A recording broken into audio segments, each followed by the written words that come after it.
My name is Honorable Rose Kasyoka Kadhoka.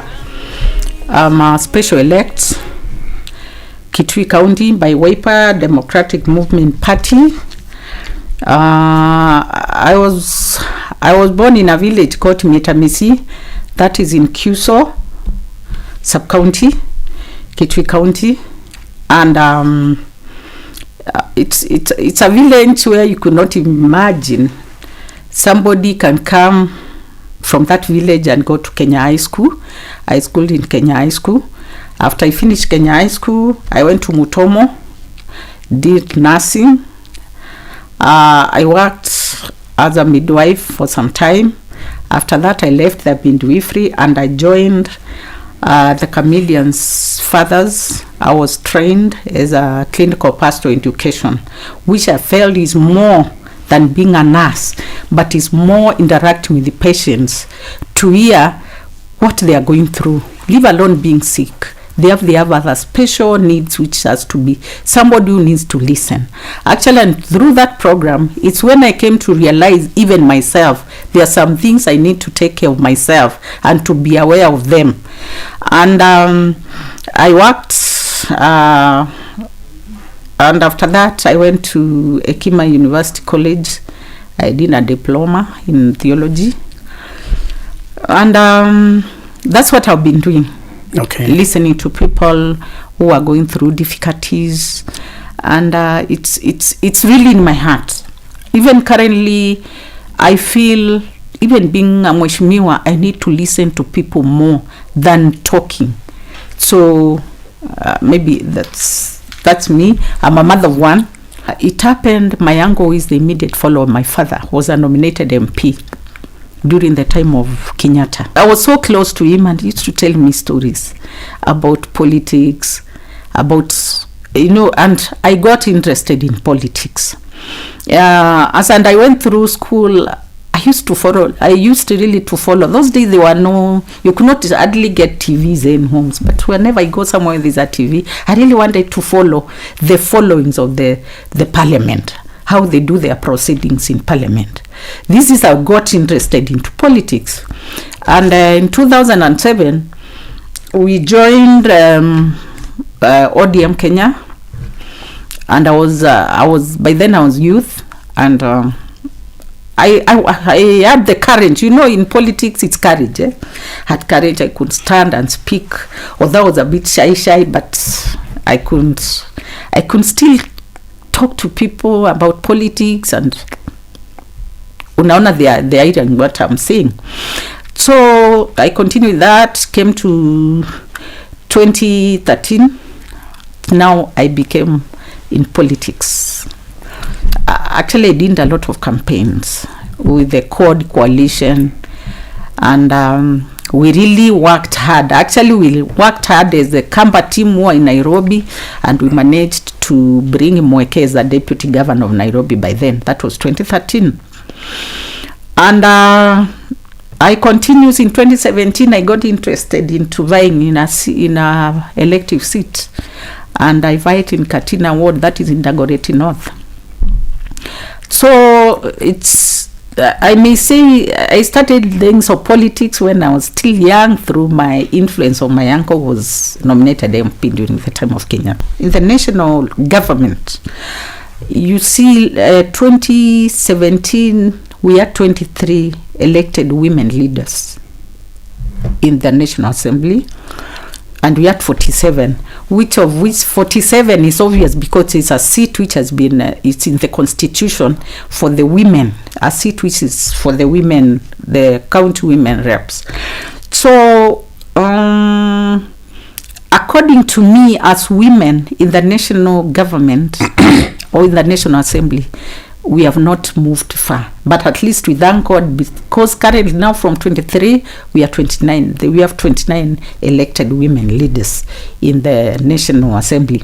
When we look at the Senate, we have 3 who are elected in the Senate, and we have the nominated ones. So I may say we are not badly off, but as women we need to pull up our socks. We are not yet there.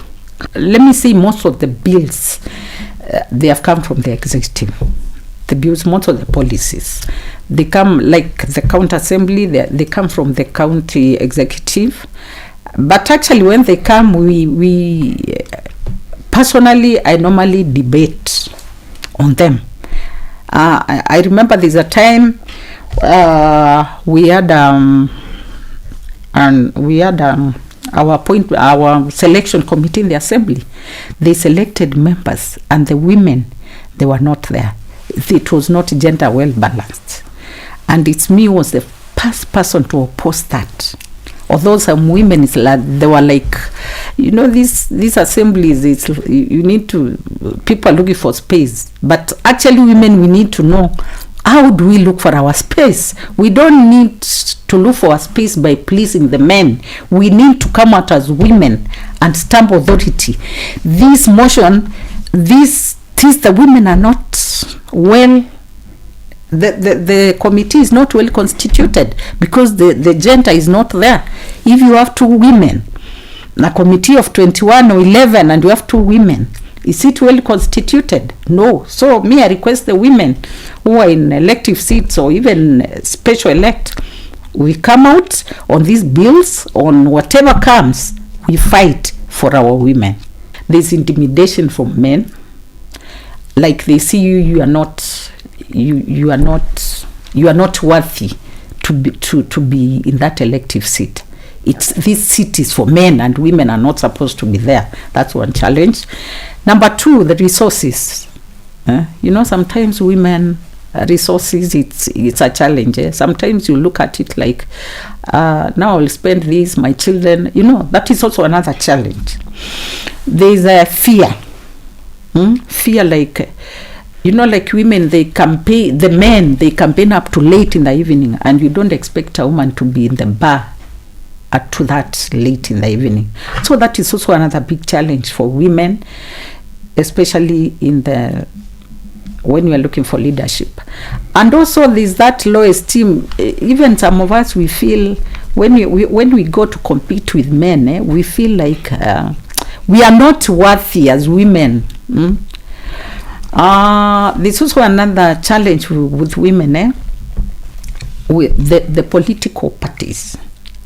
Like they will say, now, Rose, since this man is vying and we're also vying on this, can we negotiate?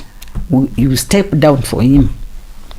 It's a challenge in so many political parties. And as women, we feel, okay, fine, and maybe you are promised nomination. You say, fine, I'll step down for this. So this is one challenge. And actually, at times to overcome them, it is also a big challenge.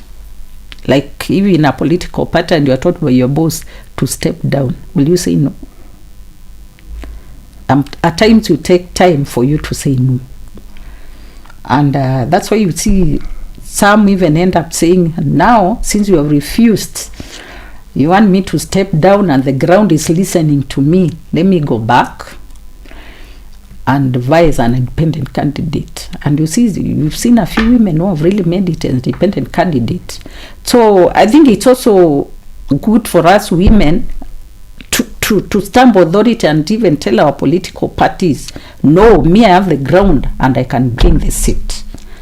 So I think these are some of the issues how we can overcome them. Others is to overcome you need also to go to the ground and listen to what your people are saying. Because it's not me who's going to elect myself. It is the people on the ground. Do they need me? And if they need me, what do they really want me to do for them? Though I think these are some of the things we can overcome, the challenges we have as women in leadership. Not me alone, but all the other women. Because there's also, you can come from Nairobi or Mombasa and say you want to go and vie in Kitui, for example. You go up and you don't even know the language. How will you communicate with those old mamas who don't know English, they don't know Swahili? So if you want to vie, you need to know where you're vying, what the people what they need, the language. Can it be a barrier for you to reach those? One important thing of why we should elect women in the county level is one. Like in the county, if you are an MCA, you stay there. Because we are in Kitui, but an MP is in Nairobi. So we are always on the ground. We meet our electorates every now and then. Somebody will call you, even if I'm in Kitui town, somebody will call me, I have this problem, and you can attend to that problem. You can even drive there, you can even get a matatu, you go and assist that person. But you see, now coming from Nairobi to up to the rural area, it's sometimes it's very challenging. And it's always, there's a saying which says, for a successful man to succeed, there must be a woman. And women, we are good listeners, right? Women, we are good listeners. Women will listen. Women will sympathize with our fellow women. Like now, if you go to the rural areas and you find a woman in labor, that woman can even deliver in your car. You can even assist her as a woman. But do you think a man will do that? A man will run away. I'm not saying all of them, but maybe they can assist you. But you can see how women are very important in this community. Actually, I would say even some women, their husbands have passed away and their children are still, they take care of their families, and their family they stand. A man, the wife will die, will get married, forget about the other children, and life continues like that. But women, we are very sympathetic women, and we listen to what people are saying. And like when a woman comes to you and tells you, Mama, I have this problem, sometimes you listen and you feel that, that feeling of a woman. We have special feelings God gave to us of mercy to people. So I think I will encourage women, let us look for these seats so that we can help our people, especially in the county level. One thing I'll do, I'll make sure I will go to the ground, listen to the people. Do they really need me? And if they need me, I will hear what they really need me to do for them once I'm elected. Because that's one thing I think I made a mistake when I vied. Number 2, I'll look for resources. So, resources are also needed.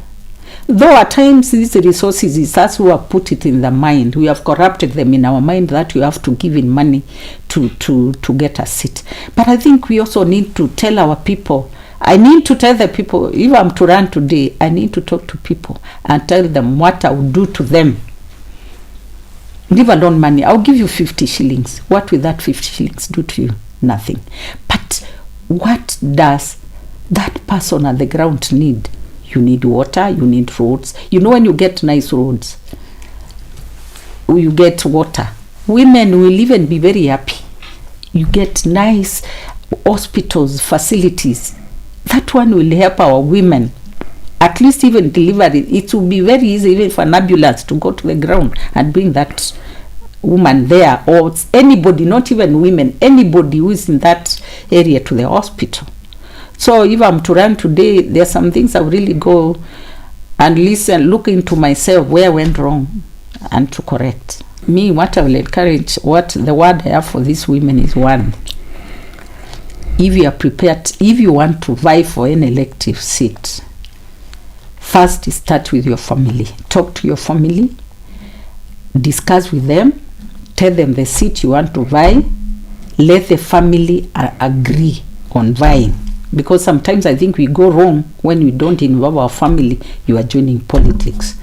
That is number 1. Number 2, I will advise women who are running, let them go to the ground and listen to the ground. And the only way you can listen to the ground, if there is a baraza in your area, just go there and be recognized you are there. Look for your space. Tell the MC, I'm here, can I greet the people here?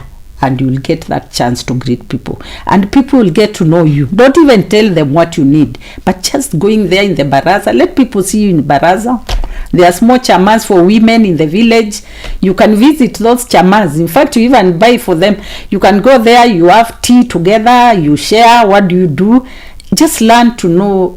You go to the ground, learn to know the people, what they want. And then from there, now when you start telling them you want an elective seat, they will say, we have been seeing Rose on ground. She has been visiting us.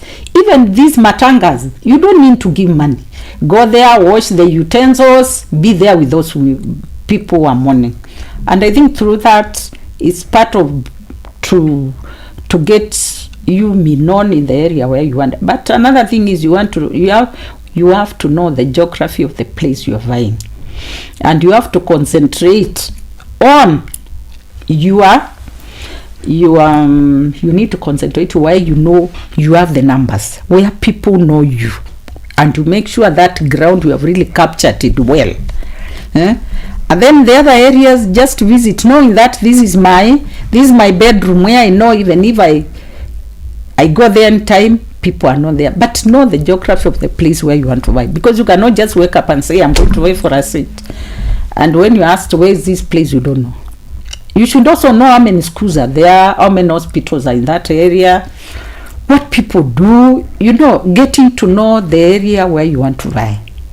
And I think it's also good to know the statistics. If you want to buy as a member of the county assembly, how many registered voters are in that area. And you should also know how many people. You cannot even do your own research. The people who have finished Form 4, they don't have ID cards. You arrange for them, or they can get these ID cards. They arrange for them, or they can register as voters. This is part of how I'll encourage my fellow women who want to vie for elective seats. These are some of the tips you can do. And we also encourage ourselves in these women forums, like the ECHO network. They have really helped us in training us. The UN women, like me, have really benefited from these organizations as a woman, and now I can go about it as a politician. I believe now women who are prepared to vie in 2027, they have started their groundwork, and I wish them well. And also I would like to thank the organizations who have been giving us this empowerment of training us as politicians to keep on training us. And I think they should also come out of the towns, like go up to the grassroots, because there are so many women leaders there, but they don't know more about the politics and how they can go about it.